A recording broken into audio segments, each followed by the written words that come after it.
L'exercice 1 concerne une chaîne de désintégration radioactive, radium-226, radon-222.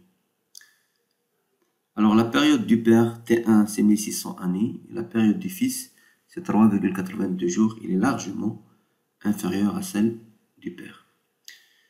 Le radon est un élément gazeux, c'est un gaz rare, il échappe du milieu, c'est pourquoi dans cette question vous trouvez qu'on enferme 1 microgramme de radium pour que le radon n'échappe pas du milieu, pour que l'équilibre radioactif s'établisse entre le père et le descendant. Donc on enferme 1 microgramme de radium, calculez en becquerel l'activité de radium.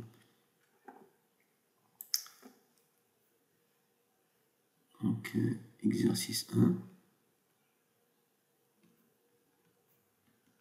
On a 1 microgramme de radium-226. Le radium-226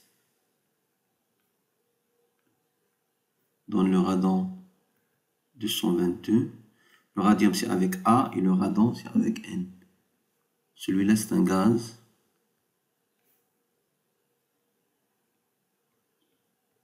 C'est-à-dire il échappe. C'est un gaz. Le radon plus alpha. Et le radon, il donne le polonium-218. Et la chaîne continue. Ça fait partie de la chaîne de l'uranium-238. On peut séparer le radium et commencer par là. Donc T1, c'est 1600 années. Et T2 égale à 3,82 jours. Alors la première question, activité du radium-226.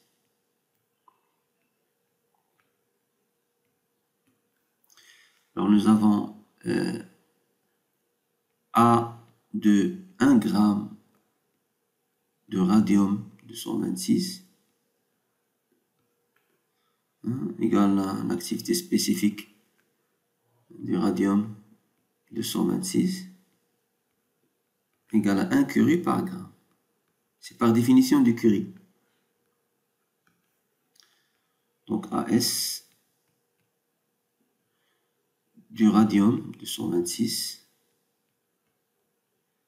égale à 3,7 10 à la puissance 10 becquerel par gramme.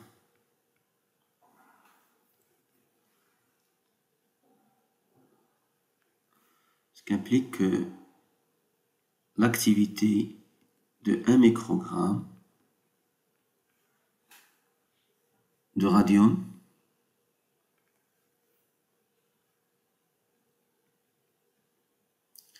activité de 1 microgramme de radium-226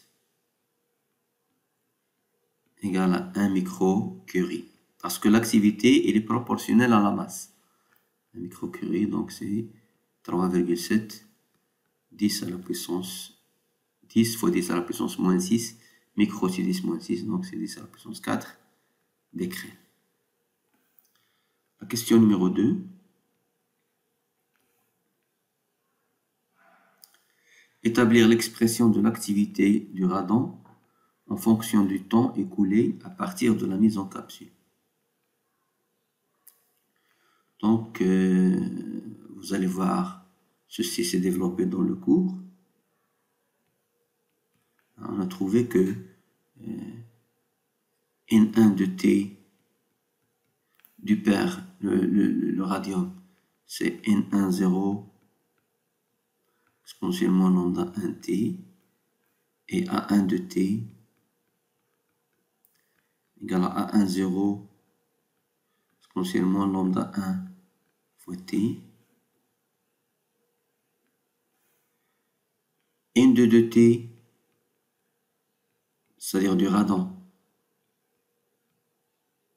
222. N2 de T, on a démontré que c'est lambda 1 sur lambda 2 moins lambda 1 N10 exponentielle moins lambda 1t moins exponentielle moins lambda 2t. On a démontré également que A2 de t, ça c'est de façon générale, égale à lambda 2 sur lambda 2 moins lambda 1, A1 0, exponentielle moins lambda 1t, moins exponentielle moins lambda 2t. Alors on peut même ajouter des simplifications, puisque t1 est très supérieur à t2, ça veut dire que lambda 2, il est très supérieur à lambda 1, et lambda 2 sur lambda 2 moins lambda 1, c'est à peu près lambda 2. Lambda 2 moins lambda 1, c'est à peu près lambda 2, qui est égal à 1. Et A2 de t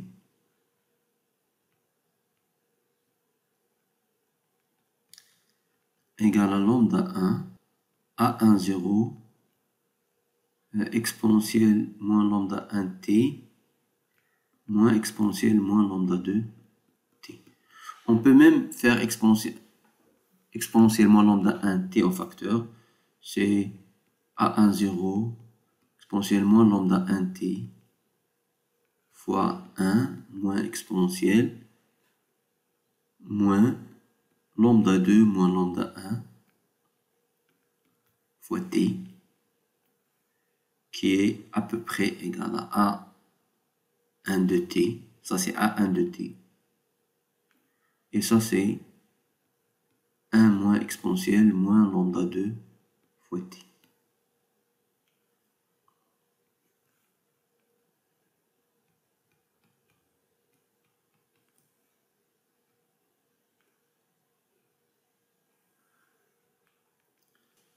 Ça, c'est quel que soit t. La question numéro 3.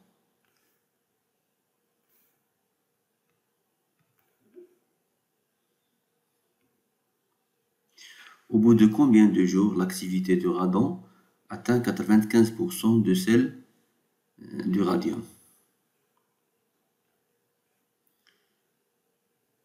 Donc, cherchez t tel que A2 de t sur A1 de t égale à 95%. Alors cela veut dire que A2 sur A1, c'est ça. Que 1 moins exponentielle moins lambda 2t égale à 0,95. Cela veut dire que exponentielle moins lambda 2t égale à 0,05. Donc 1 moins 0,95, c'est 0,05. Donc, alors lambda 2 égale à log de 2 sur 3,82 jours. Alors cela implique que t égale à 16,51 jours.